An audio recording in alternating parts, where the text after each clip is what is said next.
ஓலிக்கணம்மா. வணக்கம் வணக்கம். இது வியாழக்கிழமை காலை நேர வணக்கம். ஃப்ரெண்ட்ஸ் எல்லோரும் நல்லா இருக்கீங்கன்னு நினைக்கிறேன். நானும் நல்லா இருக்கேன். காலையில் இன்னைக்கு தேங்காய் பால் சாதம் செய்யலான்னு பார்க்குறேன். அதை நெய்சோறும்பாங்க. நெய்சோறு செஞ்சுட்டு ஏதாவது தொட்டுக்க பண்ணிட்டு எங்களுக்கு இது பிடிக்காது தயிர் பச்சடி. அதனால தயிர் பச்சடி வைக்கிறது இல்லை. நெய்சோருக்கு தயிர் பச்சடி செய்வாளா? ஆமாம், தயிர் பச்சடி பிரியாணி மாரி தானே அது. அதனால தயிர் பச்சடி செய்வார். பிரியாணியில் கறி போடுறோம், அதில் கறி போடுறதில்ல. பிரியாணி மாதிரி தானே. அப்போ வெஜிடபிள் ரைஸ் தானே பிரியாணி மாதிரி? இதுவும் பிரியாணி மாதிரி தான். பிரியாணி எல்லாம் போடுறோம். ஸ்பைசஸ் எல்லாம் போடுறோம். புதினா கொத்தமல்லி எல்லாம் அது மட்டும் போடல. புதினா கொத்தமல்லி இருந்தால் போடலாம், நம்மள்ட்ட இல்லை. கருவேப்பிலையை போடுறோம். புதினா கொத்தமல்லி இருந்தால் போடணும். ஆனால் புதினா கொத்தமல்லி போட்டால் தானே பிரியாணிக்கு மாதிரி டேஸ்ட் வரும். இல்லை, மற்றது எல்லாமே போடணும். மற்ற ஏலக்காய் அதை தவிர்த்துட்டு மற்றது எல்லாமே அதுக்கு தொட்டுக்க உருளைக்கிழங்கா மம்மி? உருளைக்கிழங்கு பத்தாவது 3 கிழங்கு தான் கிடக்கு. நீ எவ்வளோ வாங்கிட்டு இருந்த அன்னைக்கு? அன்றைக்கி நான் 1/4 கிலோவா 1/2 கிலோவா வாங்கிட்டேன். அதோட 2 கத்திரிக்காய் விட்டு வைக்கிறதா இல்லை? போகுமான்னு தெரியல.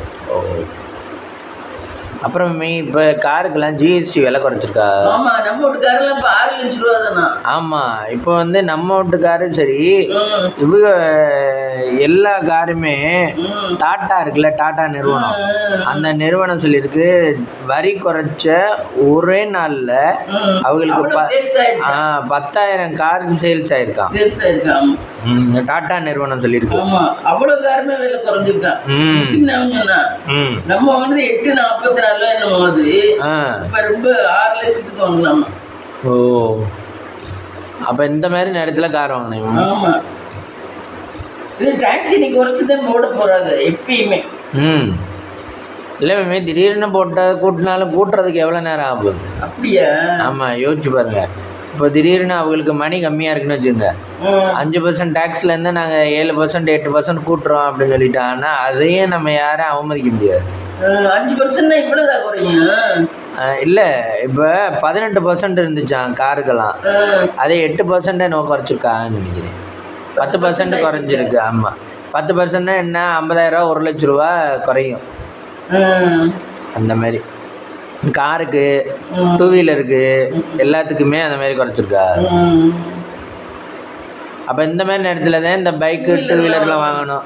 அப்புறம் டிவிக்கும் விலை குறைச்சிருக்கா மேமி. டிவி இந்த மாதிரி ஐட்டம்ஸ்க்கெல்லாம் விலை குறைச்சிருக்காங்க. அப்புறம் மோடி அதை பெருமையாக வர சொல்லியிருக்காரு ஏதோ ஒரு இடத்துல. இது நாங்கள் எல்லா இடமும் விலையை குறைச்சனால, இந்த வரி குறைச்சனால மக்கள் வந்து அன்றாட வாழ்க்கையில் நல்லா வாழ்வாங்க.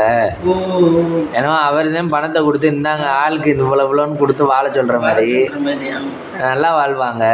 எங்கள் ஆட்சியில் பாருங்கள் இப்படிலாம் நடக்குதுன்னு அப்படின்னு சொல்லியிருக்காரு. ஃபஸ்ட்டெல்லாம் கூட்டி வச்சுருந்ததை அவர் தான் கூட்டி வச்சுருந்தாரு.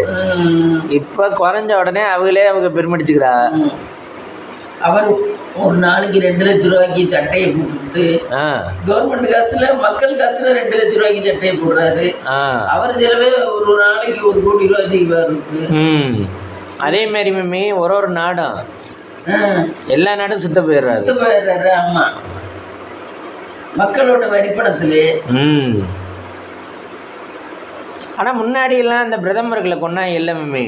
இப்ப கொல்ல மாட்டேங்கிறேன். ஏன் தெரியல.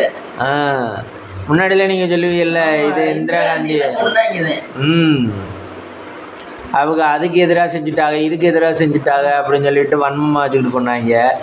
இப்போல்லாம் சேஃப்டியாக இருந்துக்கிறாங்களா தலைவர்கள்லாம்? சேஃப்டினா எப்படி இது வச்சுப்பாளா, ஸ்பை வச்சுப்பாளா? ஸ்பை வச்சிருப்பாங்க, கேமரா இப்போ எல்லா இடத்துலையும் பொறுத்துற இதெல்லாம் வந்துருச்சு. யார் செஞ்சாலும் கரெக்டாக தெரிஞ்சு போயிரும்ல. இப்போ கேமரா பொறுத்துறாங்க. தெரிஞ்சு போயிடும். செஞ்சதுக்கு பிற்பாடு அதை தெரிஞ்சுக்கிட்டு பிரயோஜனம் இல்லைல்ல. அதுக்கு முன்னாடியே பாதுகாக்கணும்ல, உயிரை பாதுகாக்கிறதுனா. கேமரா இருக்கனால இப்போ தப்புகள் ரொம்ப நடக்க மாட்டேங்குது. அப்படியா? எல்லாருமே பயப்பட ஆரம்பிச்சுட்டாங்க. எல்லாருமே பயப்பட ஆரம்பிச்சிட்டாங்க. குண்டு புடியா குட்டி விட்டுருவோம் அப்படின்ட்டு. எனக்கு என்னமோ அப்படித்தான் தோணுது. முன்னாடி கேமரா இல்ல, இந்திரா காந்தியை கொள்ளையிலாம் யார் கொண்டாண்டே தெரியாது. ஆனா உள்ள இருக்கதான் பண்ணாங்க, யாரும் உள்ள இருக்க ஆளுக்குதான் பண்ணாங்க. ஆனா அதுல என்ன ஒரு 10 பேர் அரெஸ்ட் பண்ணியிருந்தா தானே, நளினி அவங்க சுதாகரா யாரோ அது இந்திரா காந்தியை கொண்டது இல்ல, அது ராஜீவ் காந்தியோ யாரையோ கொண்டது. ஓ, அவன் இந்த வெடி மகனை கொன்னது. அது அவர் எங்கேயோ திரும்பி ஏதோ இடத்துல மாலையிட போன போது மாலையில வெடி வச்சு கொண்டது. அப்படியா? ஓ, அதை சொல்லுவாங்க. இப்போ கூட கொஞ்ச நாள் முன்னாடி கூட அவங்கள ரிலீஸ் பண்ணாங்க, அவங்கள என்ன பண்ணாங்க, அந்த 10 பேரே 7 பேரும் மம்மி கூட்டா. அவங்களுக்கு இளமையில ஜெயிலுக்குள்ள போனவங்க முதுமையாயிட்டே வர்றாங்க. ஆமா,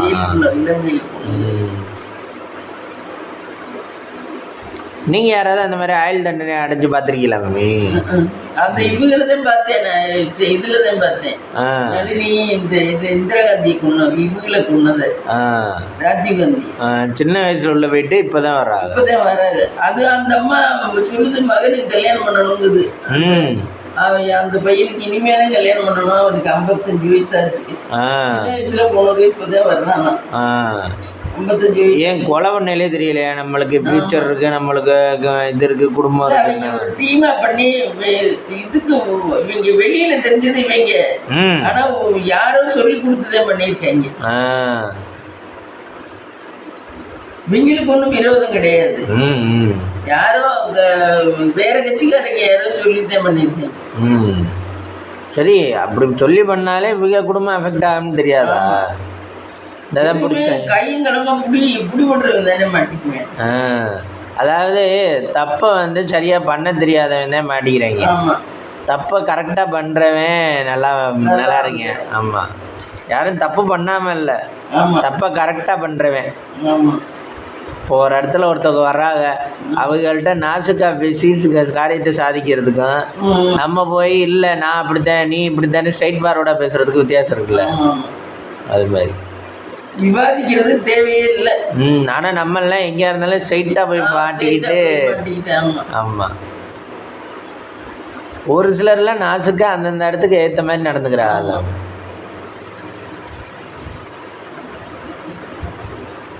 அப்புறம் எல்லாம் போலீஸ்காரங்க இது வரைக்கும் லஞ்சம் கேட்டதில்லை எங்கேயுமே.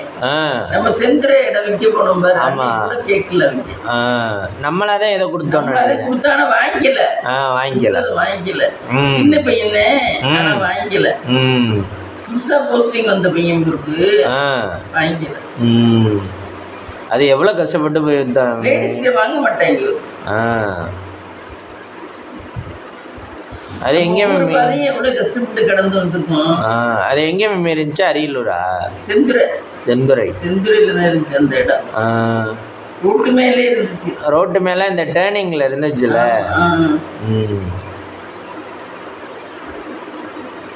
அது கொடுத்ததே யாரோ ஒரு இவங்கள லேடிக்கு தான் கொடுத்தோம். ஆமா, லேடிக்கு கொடுத்தனால தான் ஒழுங்கா காசு வந்துச்சு. தான் ஏமாத்திருப்பாங்க. எங்கடா ஏமாத்தலாம்னு கிடந்தா அலையிறாங்க. சரி, அவங்கள்ட்ட இந்த ரேட்டு சொல்லிட்டோமே, இந்த இது சொல்லிட்டோமே, கொடுக்கணுமேன்னு இல்லை, எதுவுமே இல்லாமல் வராங்க. அதேமாரி இங்கே பாருங்க, நீங்கள் இந்த இது நம்ம தான் பேசி விட்டோம் அந்த ஆயோட்ட இடத்துல, இந்த மேங்கோப்புக்கு ஆளை கூட்டிகிட்டு வாங்க அப்படின்னு சொல்லிட்டு பேசி விட்டா, அங்கே வந்துக்கிட்டு அங்கே கார்த்திகை செல்வம் வீட்டுக்கு வந்துக்கிட்டு பணமே இல்லாமல் வந்து உட்காந்துக்கிட்டு பேசிக்கிட்டு இருக்காங்க. எந்திரிச்சு போங்கடா அப்படின்னு சொல்லி அனுப்பியாரு. அதுல பாசி ஈடுபட்டு ரொம்ப மோசம் பண்ணிட்டேன். பாசன்ல ஈடுபட்டேன். ஆமா, இல்லைன்னா அந்த பேசி விட்றதுக்கு நம்ம தானே பேசி விட்டோம் மேங்கோப்புக்கு. ஆனால் அதுக்கும் இது பண்ண மாட்டோம்ட்டாங்க. அப்புறம் திரும்ப அவங்க தான் எடுத்துக்கிட்டாங்க. அப்புறம் காசு ரொம்ப கம்மியாக எடுத்தாங்க.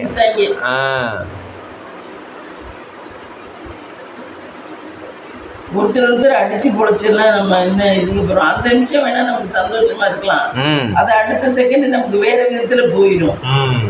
அது உண்மையான பழமொழி, அது நல்லாவே கண்ணில் பார்த்து. இந்த இந்தியன் பேங்க்ல இப்போ ஏதோ பாயிண்ட் ஏதோ போடுறாங்க, மெசேஜாவே வருது. இந்தியன் பேங்க் அலர்ட்னு சொல்லி அதில் இவ்வளோ 150 ரூபீஸ்க்கு 600 பாயிண்ட்ஸ் அப்படின்னு சொல்லி போட்டிருக்காங்க. உங்களுக்கு வருதா? தெரியல, அது எனக்கு வரல. எதில் பார்க்கணும்? வாட்ஸ்அப்லேயே போட்டிருக்காங்க. ஓ, வாட்ஸ்அப்பில் நம்ம நம்பர்லாம் அக்கௌண்ட்டில் வச்சுருப்போம்ல, அதெல்லாம் அவங்க குரூப்பாக க்ரியேட் பண்ணி அதில் மெசேஜ் அனுப்புகிறாங்க. நீங்கள் வந்து இவ்வளோ பேலன்ஸ் மெயின்டைன் பண்ணியிருக்கீங்க, உங்களுக்கு இவ்வளோ பாயிண்ட்ஸ் இவ்வளோ இதுன்னு டெய்லி அனுப்புகிறாங்க. தெரியல. அப்புறம் ரோபோ சங்கர் குடும்பம் தான் பாவம் மம்மி. இப்போ ஆனால் வருமானம் வந்த குடும்பத்தில் இப்போ வருமானம் வரலன்னா எப்படி மம்மி இருக்கும்? இல்லை அதெல்லாம் ஒய்ஃபு கொண்டு வந்துடும். ஒய்ஃபு திறமையாக தானே இருக்கு. அவங்க நடிக்க போயிடுவாங்கன்றீங்களா? பொண்ணு நடிக்கணும். கொஞ்ச நாள் இதுவாக இருக்கல, அவர் சொல்லும்போது கொஞ்ச நாள் நான் சம்பாதிச்சு நான் நடத்துறேன், அதுக்கப்புறம் ஒய்ஃபோட காசுல கொஞ்ச நாள் இருந்தாங்கன்னா, அப்புறம் பாத்தீங்கன்னா பொண்ணோட காசுல பிகில் படத்தில் நடிச்சிச்சு பாரு, அந்த காசுல தான் கொஞ்ச நாள் நடத்துறாங்களாம் சொல்றாரு. ஆனா மம்மி நீங்க மட்டும் சொல்றீங்க எனக்கு இப்போ மேரேஜ் பண்றதுக்கு நம்ம வந்து காசு எல்லாமே ஃபெசிலிட்டிஸ் ஒரு 50 ரூபா ரெகுலர் இன்கம் இருந்தா தான் நம்ம கல்யாணம் பண்ணலாம், அது பண்ணலாம் இது பண்ணலாம்னு சொல்றீங்க. ஆனா வந்து அவங்க வந்து கொஞ்ச நாளைக்கு ரோபோ சங்கர் இதில் நடத்துறாங்க, கொஞ்ச நாள் ஒய்ஃபோட இதில் நடத்தையில அவங்க சொல்லியிருப்பாங்கல்ல என் காசுல தான் நீங்களே உட்காந்து சாப்பிட்றியா அப்படி இப்படின்னு சொல்லிக்கிட்டா குடும்பம் அதை எப்படி ரோபோ சங்கர் சம்பாதிக்காம எல்லாம் இல்லையே. ஆனா சொல்றாங்க அவங்க ரோபோ சங்கர் சம்பாதிச்சுட்டு தான் இருந்தாரு. அவங்க சொல்றது அவன் சொல்லும் போது என் காசுல கொஞ்ச நாள் ஒய்ஃப் காசுல, அடுத்து என் பொண்ணு காசுல. பிகில் படத்தில் நடிச்சதுல விஜயகாந்த் போய் அவர் சொல்லும் போது பொண்ணை பார்க்க போவாராம். அப்புறம் விஜயகாந்த் விஜய் சொல்லுவாராம், விஜய் தான் இது உங்க பொண்ணு இல்ல என் பொண்ணு, நான் பாத்துக்கிறேன், நீங்க கவலையே படாதீங்க போங்க அப்படின்னு சொல்லுவாராம். பார்க்க போனா என்னென்ன வேணுமோ எல்லாம் தீனி எல்லாம் வாங்கி கொடுத்து பொண்ணுக்கு அப்படி பார்த்துக்கிட்டாலும் அது ஆள் இருக்கிறத பார்த்தா நல்லா திங்கும் போல. ஒரு சிலர் மம்மி இப்போ ஆள் பார்த்தீங்கன்னா நல்லா குண்டா கொழுக்கு முழுக்குன்னு இருக்கவங்கன்னு சொல்கிறோம், ஆனால் வந்து நல்லா திங்கிறாங்க. நான் நிறைய நேரத்தில் பார்த்துட்டேன், ஏதாவது ஒன்று வாயில் அரைச்சிக்கிட்டே இருக்காங்க. அந்த மாதிரி ஆளுகளும் பார்த்துருக்கேன், ஒரு சிலர் சாப்பிடவே இல்லாத ஆளுகளும் பார்த்துருக்கேன். ஆனால் நம்ம ரொம்ப சாப்பிடாம இருந்து பட்டினியாக கிடந்தோம்னா அல்சர் வந்துடுது எல்லாருக்குமே. எலும்பா இருக்கவங்க குண்டா இருக்கவங்க எல்லாருக்குமே அல்சர் வந்துடுது. அல்சர் கம்ப்ளைண்ட்டு பெரிய கம்ப்ளைண்ட்டு. இப்போ கொஞ்சம் பரவாயில்ல போல. ஆனால் இப்போவும் தண்ணி இது பண்ணிக்கிறாரு, ஸ்நாக்ஸ் சாப்பிட்டுக்கிட்டு தான் இருக்காரு. அவரெல்லாம் அவர் ஒரு ஆள் தான் வீட்டில் வேற ஏனைக்கு அவர் ஒய்ஃபுக்கு கொடுக்கணும், அவங்க வீட்லேயும் 1008 பிரச்சனையா, அதனால தான் 1 வீக் வரலையா அவர் சொன்னார். இந்த வாட்டி நான் இல்லை டைம் கூடன்னா அவங்க வந்து காலேஜ் வந்து எந்த டைம் வைக்கிறாங்கன்னா 9 to 5 தான் வைக்கிறாங்க. நம்ம இங்கேருந்து நம்ம டிஸ்டன்ஸ்லேருந்து போகிறோம், நம்ம காரைக்குடியிலேருந்து புதுக்கோட்டையிலேருந்து இங்கேருந்து போகிறனால நம்ம 7 மணிக்கு கிளம்புற மாதிரி இருக்கு.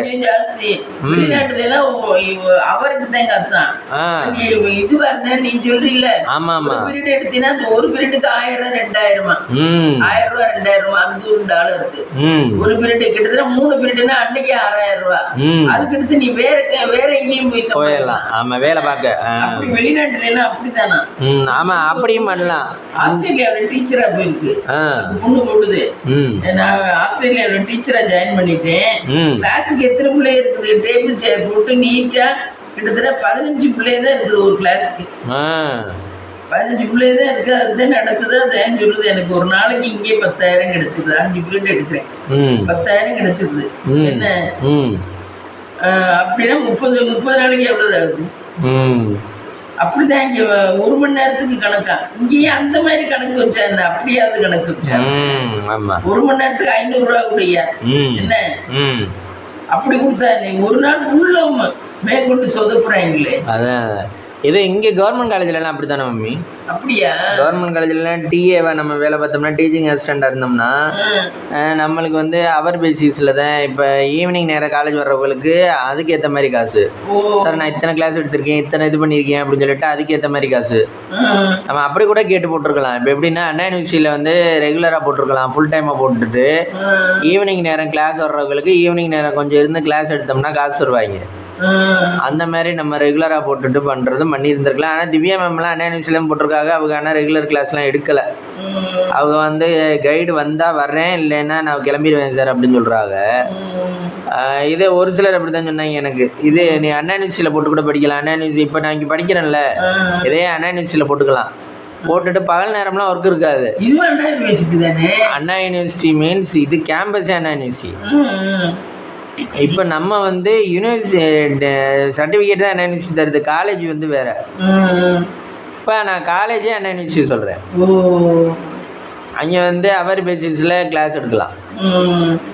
ஆனால் செல்ஃப் ஃபைனான்சிங்கில் எடுக்க விட மாட்டாங்க. அவங்க தான் வந்து நம்ம சம்பளம் கொடுக்குறோம்னா முழுசாக தத்து எடுத்துக்கிறாங்க. நம்மளை காலையில் 7 to 9, நைட்டு 7 வரைக்கும் தத்து எடுத்துக்கிறாங்க. இந்த நேரம் இந்த ஒர்க்கு அவர்கிட்ட கொடுங்க, இந்த ஒர்க்கு அவர்கிட்ட கொடுங்க. ஒரு கிளாஸ்க்கு 500, 300, 700 இப்படி ஒரு நாளைக்கு ஒரு கிளாஸ்க்கு தான் காசு. அந்த மாதிரி கவர்மெண்ட் காலேஜிலலாம் அப்படி எடுக்கலாம். அப்படியாவது நம்ம சேர்ந்துக்கணும். அதான் பொழைக்கிறதுக்கு வழிகள் நிறைய இருக்கு. ஆனால் நம்ம எதுவுமே தெரியறதில்ல. அந்த வழியில் இருக்க வீட்டுக்கு எப்படி இன்கம் இல்லாம பண்ண முடியாது. வரவு இருந்தாதான் சட்டியில இது இருந்தாதே உனக்கு நான் எடுத்து வைக்க முடியும். எடுத்து வைக்கிற வேலைதான் பொம்பளைய பண்றது. சட்டியில இருந்தாதே ஆப்பையில மூந்து வைக்க வரும். அப்ப சட்டியில கொண்டாந்து வைக்க வேண்டியது ஆம்பளை கடமை. அது இல்லைங்கல என்ன பண்றது? அதுக்கு நீ யோசிக்கணும். டைம் கொஞ்சமா இருக்கணும், ஆனா நமக்கு இன்கம் வேணும், நமக்கு வேணும், ஊதியம் வேணும். என்ன அப்படி யோசிக்கணும். வெளிநாடெல்லாம் அப்படியா? அந்த பிள்ளை இப்பதான் முடிச்சான், போய் கொஞ்ச நாள் 2 மாசம் அனுப்பிச்சான். பர்மனெண்ட் வேலை இருக்கு வெளிநாட்டுலயா? வெளிநாட்டுல ஆஸ்திரேலியாவில். அங்கே என்ன டீச்சிங்னா ஸ்கூல் பிள்ளைகளுக்கா? ஆமாம். டேபிள் சேர் போட்டிருக்கு. ஒவ்வொரு பிள்ளைக்கும் ஒரு 10 பிள்ளைக்கு டேபிள் சேர் போட்டிருக்கு. பிள்ளைகளை காணும். இது மட்டும் ஸ்கூலில் நின்று பேச்சு காட்டுச்சு. அவருக்கு தான் காசம். அது மாதிரி லண்டன்ல எல்லாம் 4 ஹவர்லேயே உனக்கு ஒரு நாளைக்கு நிறைய சம்பாதிச்சிடலாம். கிளாஸ் எடுக்க வேணாம். நீ ஹோட்டல்லையும் வேலை பார்க்குற அவரை பொறுத்து தானா? ஒரு நாள் ஃபுல்லுக்கும் இல்லையா ஹோட்டல்ல எல்லாம்? இங்க எல்லாம் நாள் கணக்குல சம்பளம். ஆமா, அவங்க ஹோட்டல்லையும் அவரை பொறுத்து தான். லண்டன்லாம் அதே மாதிரி ஸ்டூடெண்டா போனோம்னா நம்ம ஒர்க் பண்ணலாம். ஆமா, எல்லாரும் பண்ணிட்டு தான் படிக்கிறாங்க. அவன் என்ன சமைச்சு சாப்பிட்டுட்டு தான் படிக்கிறாங்க. ஆமா, அதெல்லாம் வெளிநாடு ஒரு சிஸ்டம், நல்ல சிஸ்டம் தான். இப்போ வந்து ஒரு 18 வயசு ஆயிடுச்சுனாவே சம்பாதிக்கலாம், உரிமை வந்துருச்சு உனக்கு. நீ வந்து எந்த வேலை வேணாலும் உன் மனசுக்கு ஏற்ற மாதிரி நீ எந்த வேலை வேணாலும் பார்த்துக்கலாம். நீ வர்ற காசை வச்சு நீ படிக்கிறதுனா படிச்சுக்கலாம், என்ன வேணாலும் பண்ணிக்கலாம். இப்போ இங்கே தான் இந்தியாவில் தான் என்னென்ன பொம்பளை பிள்ளைகள்லாம் இப்போ பார்த்தீங்கன்னா எவ்வளோ பொம்பளை பிள்ளை இன்ஜினியரிங் படிக்குதுங்கிறீங்க. ஒரு காலேஜில் அத்தனை பொம்பளை பிள்ளைய இன்ஜினியரிங் படிக்குது. அந்த இப்போ எங்கள் காலேஜில் பார்த்தீங்கன்னா அவ்வளோ பிள்ளைய படிக்குதுங்க. எஸ்ஆர்எம் பஸ்லேருந்து அவ்வளோ பிள்ளைய இறங்குதுங்க. டிஆர்பி பஸ்லேருந்து இது கேஆர்சிடி பஸ்லேருந்து அவ்வளோ பிள்ளைய இறங்குதுங்க. தனலட்சுமி சீனிவாசன் யூனிவர்சிட்டி பஸ் வருது, அதில் அத்தனை பிள்ளைய இறங்குதுங்க. இங்கே வேறுங்க அதேமாரி தனலட்சுமி சீனிவாசன் இன்னொரு காலேஜ் பஸ் ஒன்று வருது, அதுலேயும் அவ்வளோ தூரம் இறங்குதுங்க. இப்போ இவ்வளோ பொம்பளை பிள்ளைய படிக்குதுங்க. கடைசி என்ன எல்லாரும் இதே ஃபேமிலி லைஃபுக்குள்ளே வந்து தான் ஆகணும். ஆனால் என்ன கொஞ்சம் டெவலப்மெண்ட்டாக இருக்குமே தவிர ஃபேமிலி லைஃபுக்குள்ளே வந்து தான் இப்போ நான் படிக்கிறனால கல்யாணம் பண்ணாமல் நான் ராக்கெட் விட போகிறேன் அப்படின்னு இல்லை. எல்லார் வீட்லேயும் ஆகா உனக்கு வயசு வந்துருச்சுடி, கல்யாணம் பண்ண முடி, மாமா பையனை பாரு, சித்தி பையனை பாரு, அந்த பையனை பாரு, இந்த பையனை பார்த்துன்னு கல்யாணம் பண்ணி எல்லாம் ஃபேமிலி ஆதான் போகிறோம். அது மாதிரி. ஆனால் என்ன கொஞ்சம் அறிவு வளரும். அதுக்காக அவ்வளோ தூரம் அடிச்சு பிடிச்சி ஓடியாரு. படிக்கிறதுலாம் வளரல. அறிவு வந்து நம்ம வெளிப்பழக்கம் பழகுறதுலையும் ஒரு டீசன்சியா படிக்கிறதுல அறிவு வளர்ந்த மாதிரி எனக்கு தெரியலப்பா. இப்போ யோசிச்சு பாருங்க, பசங்களாவது ஃபேமிலியை காப்பாற்றணும், அவங்கள நம்பி வர்றவங்களை காப்பாற்றணும், வேலைக்கு போகணும், பொறுப்பாக இருக்கணும்பான்னு. லேடிஸ்க்கு அவ்வளோ தூரம் இல்லை. எப்படியும் வர்றவங்க பொறுப்பாக தான் இருப்பாங்க. ஆனால் வந்து இவங்களையும் நம்ம படிக்க வச்சுருவோம், நம்ம வீட்டில் இருக்க வசதியை திமிர காட்டி படிக்க வச்சுருவோம் அப்படின்னு சொல்லிட்டு அவங்க அப்படியே பஸ்ஸுலேருந்து இறங்குறதெல்லாம் பார்த்தீங்கன்னா அவ்வளோ இதுவாக ரிச்சாக வந்து இறங்குது. அப்படியே நான் தான் எல்லாத்துக்கும் சாதிக்க போகிறேன். ஆனால் அதுக்கெல்லாம் இப்போ சம்பாதிக்குதுங்க நல்லா. 1 லட்சம் 2 லட்சம் 5 லட்சம்னா நல்லா கல்யாணம் பண்ணிக்கிட்டு போகுதுங்க. கல்யாண செலவு நல்லா பண்ணலாம். அந்த மாதிரி அதுக்கு அந்த மாதிரி கேரக்டர் போயிடுது. படிக்க வச்சு வேலைக்கு போகிறனால கேரக்டர் அதுக்கிட்டு ஒரு இறக்க குணம் ஒரு இதெல்லாம் இல்லை. ம் இறக்க குணமோ ஒரு மனிதாபிமானமோ எதுவுமே இல்லை பிள்ளைகிட்ட. நல்லா ஏமாத்துறதுக்கு தான் பழகி இருக்குது எல்லாருமே. இல்லை இறக்க குணம் தேவையில்லை மேம். இந்த காலத்தில் வாழ்கிறதுக்கு ஏற்ற மாதிரி தானே நம்மளாம் இருக்க முடியும். யார் இறக்கமாக இருக்கா? இப்போ வந்து எல்லாருமே வேணுமா வேண்டாமா? இப்போ எல்லாருமே முரடாவே கோவமாகவே இதுவாகவே இருக்காங்கன்னு வச்சுக்கோங்க. அதாவது செல்ஃபிஷாகவே இருக்காங்கன்னா நம்ம அந்த இடத்துல போய் நான் தான் ரொம்ப நல்லவங்க இந்தாங்க இதுன்னு எடுத்து கொடுப்போமா? நம்மளும் நம்ம வேலையை பார்த்துட்டு போப்போம். நம்மள்ட்ட ஏதோ உனக்கு வர்றவங்கள்ட்ட நம்ம இறக்க கரெக்டா இருக்கலாம்ல. என்ன நம்மள்ட்ட இருக்கவங்கள்ட்ட ஒழுங்கா இருக்கலாம்ல. ஹஸ்பண்ட் கிட்ட எல்லாம் ஒழுங்கா வச்சுக்கிட்டு ஒழுங்கா நடத்தலாம்ல. அது இல்லாம நீ படிச்ச பிள்ளைன்னு இல்லை, நிறைய பிள்ளை இப்ப இந்த காலத்துல ஹஸ்பண்ட் தான் பயந்துக்கிட்டு இருக்காங்க தவிர பொண்ணுங்க பயப்படல. அதுக்கு வச்சதுதான் சட்டம். ஓ இல்லை அவங்க அடங்கி போறாங்கன்னு தெரிஞ்சுக்கிட்டு தான் இப்படி பண்ணுதுங்களா தெரியல. எல்லா பிள்ளையுமே சாதாரணமா இருக்க பிள்ளை, வேலைக்கு போகாத பிள்ளைகளே வீட்டுல அப்படித்தான். அதுதான் நான் சொன்னேன், படிச்சதுனாலதான் இப்படி ஆயிடுச்சா என்னன்னு தெரியல. ஆனால் எல்லா பிள்ளையுமே படிச்சிருது ஒன்றுமே இல்லைன்னு வச்சுக்கோங்க. அந்த பிள்ளைய கூட மார்க் மட்டும் எடுத்துட்டா போதும், அந்த பிள்ளைய கூட ஆர்ட்ஸ் படிக்க வைக்கிறவங்க, இன்ஜினியரிங் படிக்க வைக்கிறவங்க, அந்த காலேஜில் இடம் இருக்குது, இந்த காலேஜில் இடம் இருக்குது, உங்களுக்கு எல்லாமே ஃப்ரீ பண்ணி தருவாங்க அப்படின்னு சொல்லி ஒரு காலத்தில் பார்த்தீங்கன்னா வீட்டுக்கு வந்தாலும் கூப்பிட்டாங்கல்ல இன்ஜினியரிங் படிக்கிறதுக்கு. ஆனால் அக்ரம் ஃபவுண்டேஷன்ல படிச்சு நிறைய பிள்ளைய நல்ல நிலைமைக்கு வந்துருக்குது. பொம்பளை பிள்ளையா ஆம்பளை பிள்ளையா. சூர்யா செஞ்சது ஒரு புண்ணியம். சூர்யா சார் ரொம்ப புண்ணியம். அது ஒருத்தருக்கு கத்து கொடுக்கறது அவ்வளவு புண்ணியம். அவனுக்கு பணம் இல்லைன்னா கூட ஒரு 50-100 கொடுத்துடலாம். அதை விட உனக்கு சம்பாதிக்க நான் கத்து கொடுக்கறது உனக்கு அது அவ்வளவு புண்ணியம் இல்லையா?